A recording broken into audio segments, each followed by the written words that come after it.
Hello, this is Dr. Terry James Gingrass, and this is Dr. G's ADHD chat.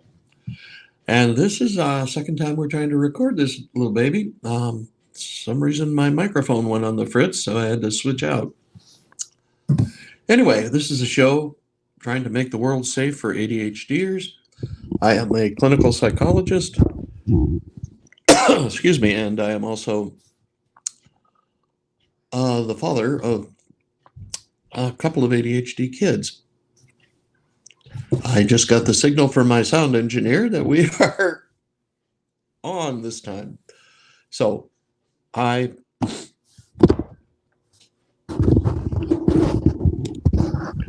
am having a little trouble with this microphone too. But anyway, it's getting a little loose and sliding around.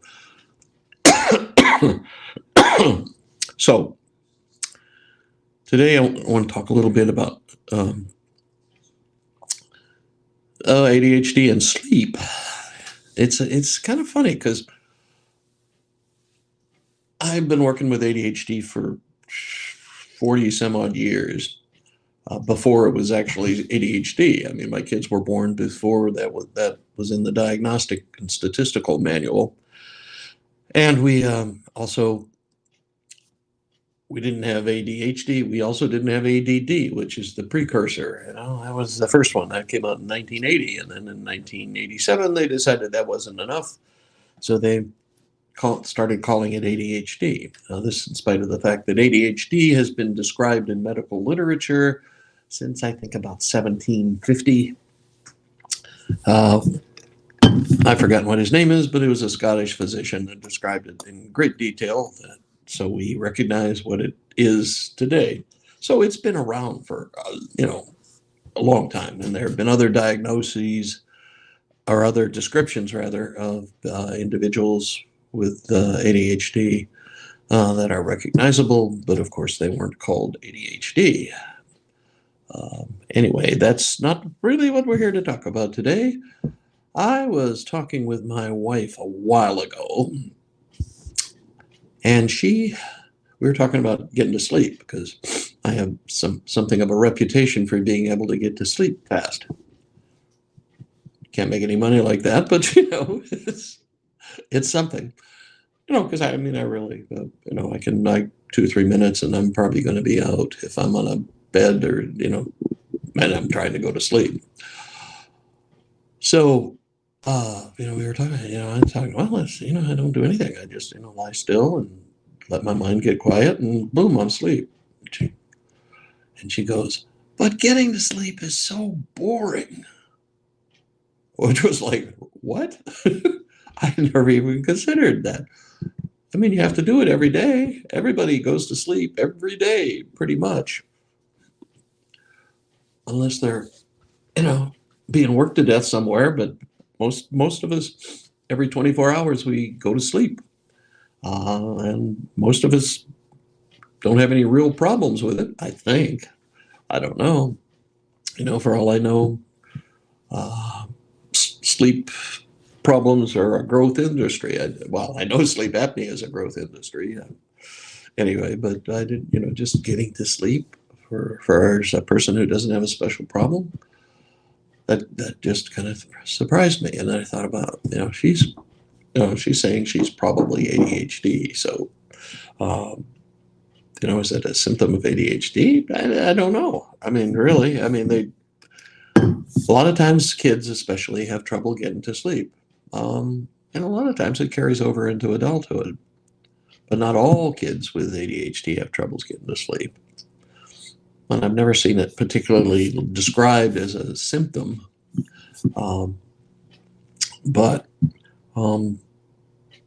if it indeed is related to being boring, that it's not a task that people find entertaining. It's just a necessity, So that sort of got me thinking a little bit, though. Okay, if it is just about the boredom thing, how do you make getting to sleep more interesting without waking yourself up even more. And I think, maybe this is a guess now, the best thing to do would be to give yourself something kind of calming to pay attention to. And that may well work to help you get to sleep without being bored out of your mind. I have occasionally used things like if I injured myself and was in some muscle pain or something like that. Um, I've used some calming sounds kind of things. I have a couple of things on my phone and on my iPad that are calming sounds. Wind in the trees, waves coming to shore, that kind of thing. Um, and that's worked for me when I needed some extra help. But I'm guessing if you gave a child something calming, uh, and just a little challenge, maybe, let's see how long you can pay attention to this. Okay. I wouldn't do that unless it was necessary, or unless the regular thing wasn't working. But you want to, at best, give your child a relaxing, calming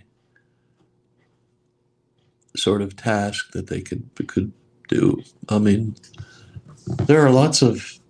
Okay, I used to be big into what they called behavioral medicine back in the day. It was basically mind body stuff, a lot of hypnosis, relaxation training, biofeedback, that sort of thing. And any of those would be helpful. I mean, if you had some of the biofeedback rigs are real cheap.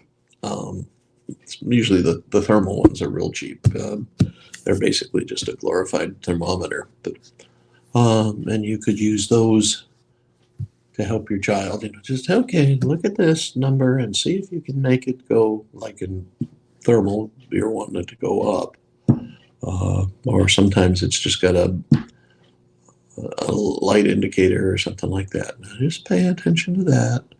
Pay attention to your breathing, and just let it go higher and higher and higher, because it will. Your fingers get warmer when you relax. There are some basics like that. They're relaxation exercises. Exercises. That sounds like a contradiction in terms, doesn't it? But there are different relaxation procedures.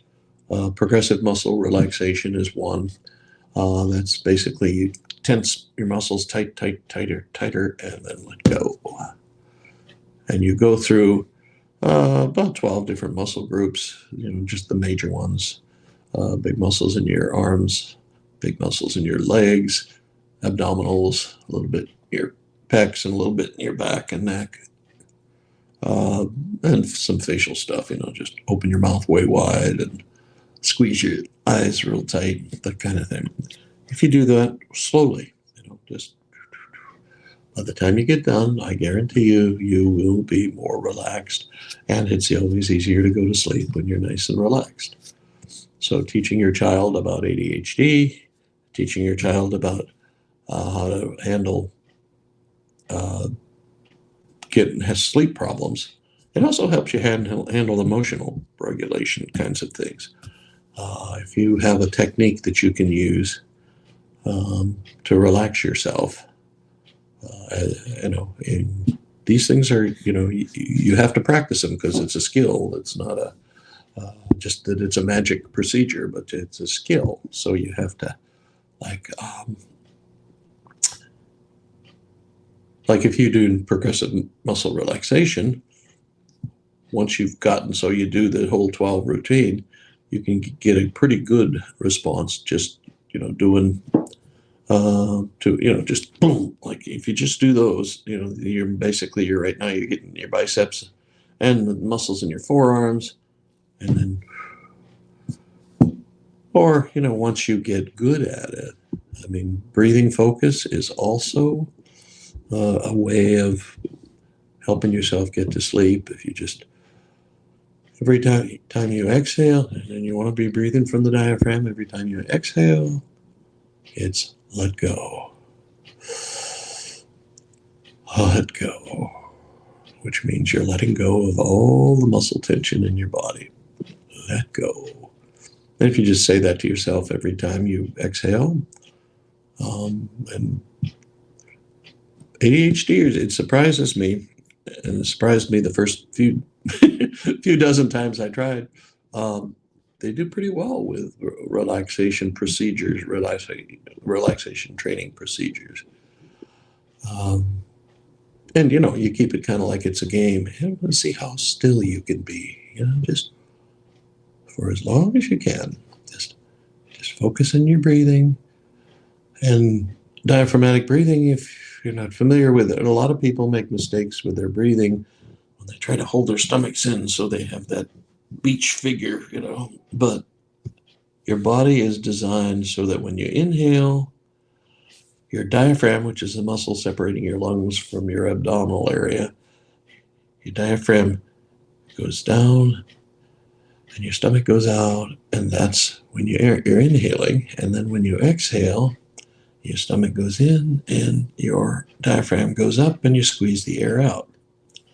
And the only thing you need to be careful of is that you want your inhalation to be at least, well, you want it to be your exhalation to be about the same length of time as your inhalation. That's some people strive to make your exhalation a little longer than your inhalation, but I don't know. Usually that's got to do, something to do with counting and that sort of thing. And I really am not. I get bored doing that, and so I just don't bother. But basically, as long as you inhale, about the same length of time it takes you to exhale. The thing you want to avoid is inhaling fast and then exhaling fast, because then you're just hyperventilating, and eventually you get dizzy and uncomfortable, but you're jacking yourself up. Okay, and I see a lot of people, a lot of athletes doing the wrong thing. Anyway, I got distracted, got a little message there. Anyway, what you see is a lot of times, say a baseball player, he's a batter, and the pitcher just dusted him, just put a fastball under his chin, and he hit the deck, and he comes up, grabs the bat, and he looks at the label, and then he takes, which is exactly the wrong thing to do. That will jack you up. It'll make you a little dizzy. You won't be in better shape to hit the next pitch. The only thing that does for the kid is they get uncomfortable, they get dizzy, they're hyperventilating is actually and you definitely don't want to teach that. So relax, let go. So,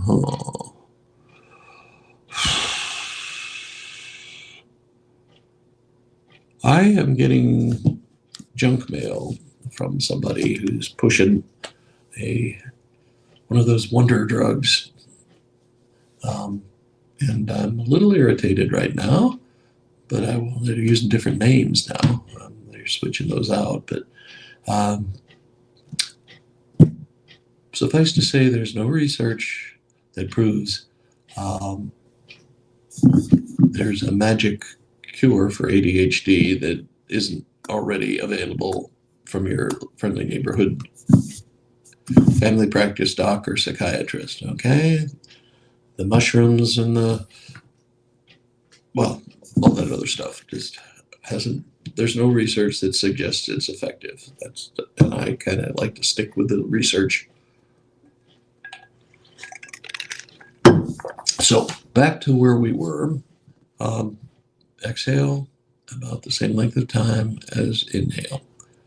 The system is set up so you can exhale faster than you can inhale. I don't know if that's so you can blow up balloons or blow out fires or what, but that's the way the muscles work best. And so you're trying to slow them down a little bit. So if you give your child some distractors like that, hold their attention a little bit. And there are tons more, but if your child, and everybody has a primary representational system. Some of us think more in terms of verbal stuff, things we hear, read, that kind of stuff. That's what sticks with us. Other people are more visual, they have to see the pictures. And other people's are more kinesthetic in that they have to actually do it, so,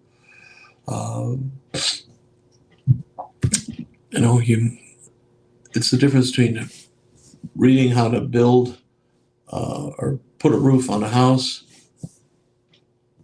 seeing a picture of it, or going out with somebody and actually doing it. Some people learn different ways. So if you're the big ones for this topic, sleep, that is, would be that if your child is more likely to be verbal, or are they more likely to be visual? Kinesthetic, I guess you could consider that's taken care of by the muscle tension stuff. But if they're visual, then they can just lie there and imagine some nice, maybe being at the beach. Usually people have water when I say, what is, think when I say relax, calm, what kind of images come to mind? It'll be someplace that's got water, like either an ocean with the waves, or a lake, or sometimes a bubbling brook. Either that, or they're mountains. That's kind of it. I guess that probably explains most of our vacation trips as well. So, but just you give them something to do that helps them calm down and keep from focusing on, I want to do something. I'm bored. I don't, And it also gives them more control. And they need to know that they have some control. Okay, I'm going to let this end. Went a little longer than I thought it would. Anyway, so my website is terrygingrassphd.com. If you go there, you can sign up for my list. There's some articles and some things on what we do and that sort of thing. And we are in the early stages of this internet stuff. I mean, I've been doing Facebook Lives for a long time and podcasts for a long time. We're going to be starting to get something where we get a little more personal, I guess we'd call it. I've been doing courses for years, but we're about to start that up again. And we're also going to be starting a membership group. And if I have any energy left, I'm starting a podcast on Patreon. So it's not there yet, but will be shortly. Okay, and so please, comments, questions, don't sell anything on my site, please. And if you have a question, if you'd like me to cover a specific topic, I love the input. So I will catch you later.